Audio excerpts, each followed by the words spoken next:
আজকে তোমাদেরকে একজন খুব ভালো মানুষের সঙ্গে পরিচয় করিয়ে দেব। তোমরা কে কে এই সমস্ত ভিডিও ভালোবাসো তারা একটু কমেন্ট করে জানিও। কাকাবাবু শুনুন, আমি আপনার ভিডিও করছি, আপনার কোনো অসুবিধা নেই তো? এদিকে চলে আসুন, চলে আসুন, আপনাকে আমার অনেক দর্শক দেখবে।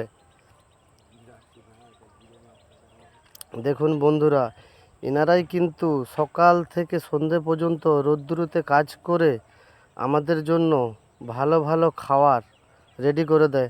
কাকাবাবুর মুখ থেকে কিছু কথা শুনে নেবো। কাকাবাবু বলুন, আপনার মনে কি কষ্ট আছে? এই যে সবজির দাম নেই বলতেছেন আমাকে, সেগুলো নিয়ে আপনি কিছু বলুন।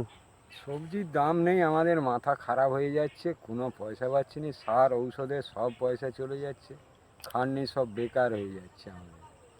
বুঝলেন বন্ধুরা, যিনারা হলো কৃষক, কৃষক মানে কে জানেন তো? আমাদের অন্নদাতা। তারা যদি এইভাবে ভেঙে পড়ে কি করে চলবে?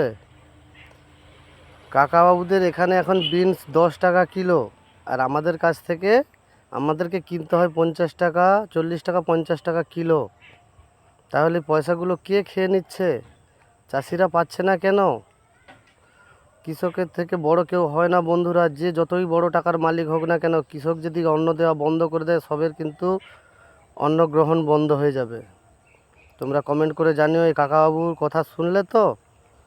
এই কাকাবাবুরা কিন্তু সারা দিন রোদ্দুরুতে কাজ করে আমাদের হাতে অন্ন তুলে দেয়, আমাদের মানে খাওয়ার জন্য।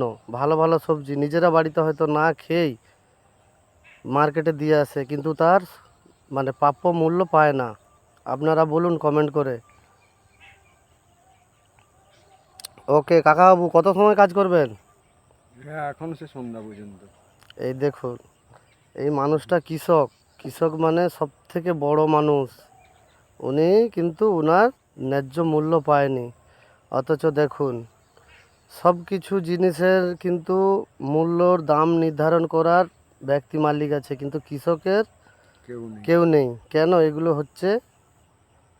আমরা তো সেই বাজারে পয়সা দিয়ে কিনতেছি 50 টাকা কিলো, কিন্তু এই কাকাবাবুরা কেন পয়সা পাচ্ছে না? ঠিক আছে বন্ধুরা, আবার পরে এরকম একটা নতুন ভিডিও নিয়ে আসবো। ভালো থেকো সবাই, কমেন্ট করে জানিও। আর এই যে আমার মিষ্টি কাকাবাবুকে সবাই একটু সাপোর্ট করো, ভালোবাসা দিও। এই ভিডিওটা চারিদিকে ছড়িয়ে দিও শেয়ার করে। কি কাকাবাবু, ঠিক আছে তো? হ্যাঁ।